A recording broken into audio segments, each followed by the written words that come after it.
Hey guys, what is up and welcome to a new Nvidia daily update video. So today, as per usual, let's go over Nvidia stock. Let's go over what has happened to the stock. Up a nice 1% after hours, I think off of Google earnings. I think Google increased their CapEx spending by like 10 billion or something like that, which is actually a good news for Nvidia, which is so funny. So yeah, let's see how that goes. Let's talk about the chart. Let's give you my thoughts and all that stuff. If you enjoyed, don't forget to hit that like button. This is not financial advice and I'm not a financial advisor. And of course, if you enjoy my technical analysis, thoughts on the charts, etc. Well, again, I do share my thoughts with my members every single day the market is open. Definitely check that out. That link is down below in the description of the video. For just $3 a month, that's all it is. That's the Tesla tier. Tesla updates, options flow, technical analysis, etc. $5 adds Nvidia to that. $7 adds non-Tesla, non-Nvidia stocks to that list as well, where I share with my members. And on the weekend, I do chart requests with members as well. But jumping into it, Nvidia up a nice 2.25%, closing at $170.78 per share, up about 1% again off of, I think, seems like Google's earnings, maybe IBM's and stuff as well, but probably Google mainly. So let's talk about it, right? So what is Nvidia doing? So yesterday, obviously, we had one small little red flag, right? We had a small little red flag, of course, with the candle closing below the 9 exponential moving average for pretty much the very first time, and, decently below it, right? It wasn't like a, maybe not, it was definitely below it for the first time in many times, right? And this was a bit of a red flag. Now, again, this doesn't mean the stock, oh my God, it lost a 9 EMA for one day. It has to crash. It's never that simple. But what it can mean is the fact that the move to the upside can be a little bit limited now, right? This does tell me that momentum probably is fading a little bit. We'll see how this, how this 1% increase after hours sticks or not by tomorrow morning, right? Who the hell knows with the earnings calls coming up, etc. But that is something to watch out for. And we have the MACD starting to get some curling action. And, again, you have to take into account the fact that the MACD, it's at the second highest level it's been in for maybe ever, honestly, at this point. I think pretty much ever. It's very, very elevated, but the stock is very, very elevated. Now, does that mean it has to crash now? Has momentum absolutely faded? No, it hasn't completely faded. But like I said, that closure yesterday, is kind of making me starting to wonder, but how much momentum is there actually still left? How much juice is still left inside the stock, right? How much momentum can the stock really still squeeze out? Or is it finally getting a little bit tired, right? That's kind of the question we have to answer ourselves. So if I see the MACD start turning red, that's going to make me think momentum has actually faded for sure, unless, of course, we get a false breakdown like this, for instance, over here, where we had a small little red turn for 2 days, and then it just ended up going higher anyways, which in that case, hey, you just re-enter and hold until the MACD goes back to red. And that seems to be working out pretty well so far. But, something we're going to be watching, right, moving forward.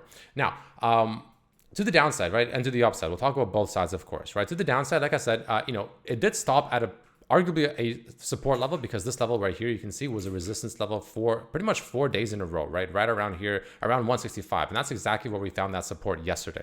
So in other words, losing 165 would be a red flag, another red flag, and we most likely head at the very least to the 21 EMA. But by the time that happens, it seems like the 21 EMA will probably be around 165 as well, which is, even then, a major reason why 165 needs to hold, because then at that point we're losing two supports, just a typical support zone, but also the 21 EMA, which in that case, a visit potentially to the bottom end of the channel, and the 50 EMA, which is down here, which of course is slowly moving up, but let's say it happens, I don't know, end of July or early August. Yeah, low 150s absolutely becomes a very real possibility. Now, does that mean I'm going to be going and shorting the stock? No, of course not. Overall, zoomed out, not just, these maybe next couple weeks or something like that. Overall, the momentum is bullish, guys. The momentum is overall bullish. Why? Well, we still have the MACD that's green. We still have the exponential moving averages extremely positive. There's nothing in this chart that I see that is bearish in the sense of the stock is going really, really low, right? Or like way below where it is right now. No, anything I talk about right now, any short-term bearishness, if you will, I talk about right now, can be rephrased into a bullish retracement. It's a very different thing from being bearish versus a bullish retracement. Two very different concepts, right?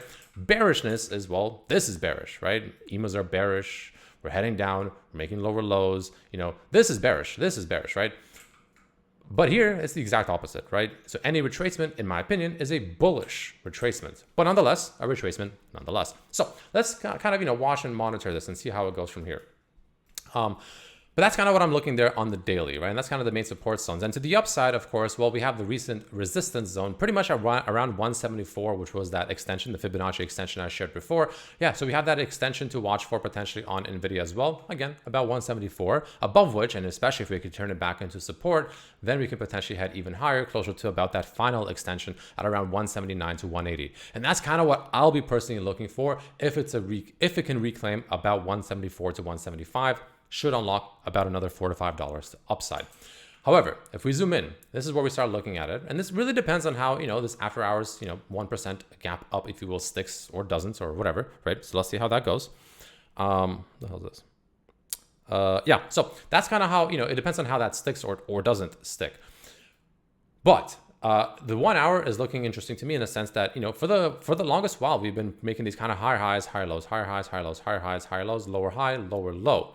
And this right now, especially if this after hours gap up doesn't really stick, has potentials to be a dead cat, right? This has the potential to be a dead cat. Now, whether I'm drawing the fib from here or here, I'm not 100% sure yet, to be completely honest with you. Because if you draw from here, this also is valid. So it's one of these two, but they kind of signal a similar idea where pretty much about 172 is sort of that potential resistance zone to watch, that green Fibonacci range that is very, very important to watch for, which could be a dead cat bounce into that range. So in my opinion, as long as Nvidia is pretty much at or below about 172, bears have a real shot to take pretty much what's happening right here and make it into a dead cat, and at the very least come down to retest these lows, if not make one more lower low. And then from here, I think we start heading higher once again, right? That's probably going to take us closer to the mid 150s. For instance, if you take this, from up here down here, measure it, and then let's say we break down from up here, yeah, you can see it kind of brings us down.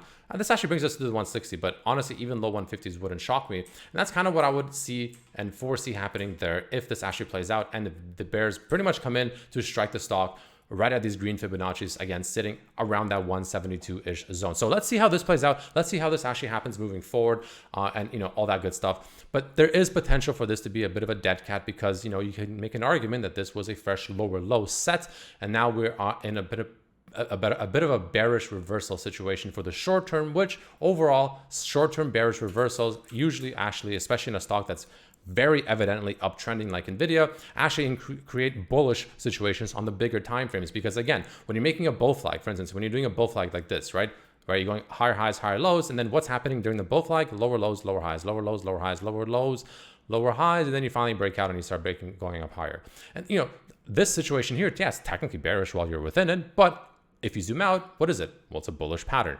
So you have to understand that's a very important distinction there, right? And that's kind of what Nvidia could be setting up, this kind of short-term bearishness here, but overall, this could just be a very large bullish pattern to then eventually head higher. So important to understand the distinction there because that's, very key in my opinion. And that's kind of what I see right now on the stock. So let's see how it goes moving forward. Let's see how, how this gap up sticks or not overnight, right? But in my opinion, watch 172 roughly, 172 and change, 172 to 173, let's just say that. And that's going to be the key area for the bears to attack, because if the bears don't attack and Nvidia reclaims essentially these highs here at 174, then again, it very much unlocks the possibilities of seeing higher, closer to almost $180 per share.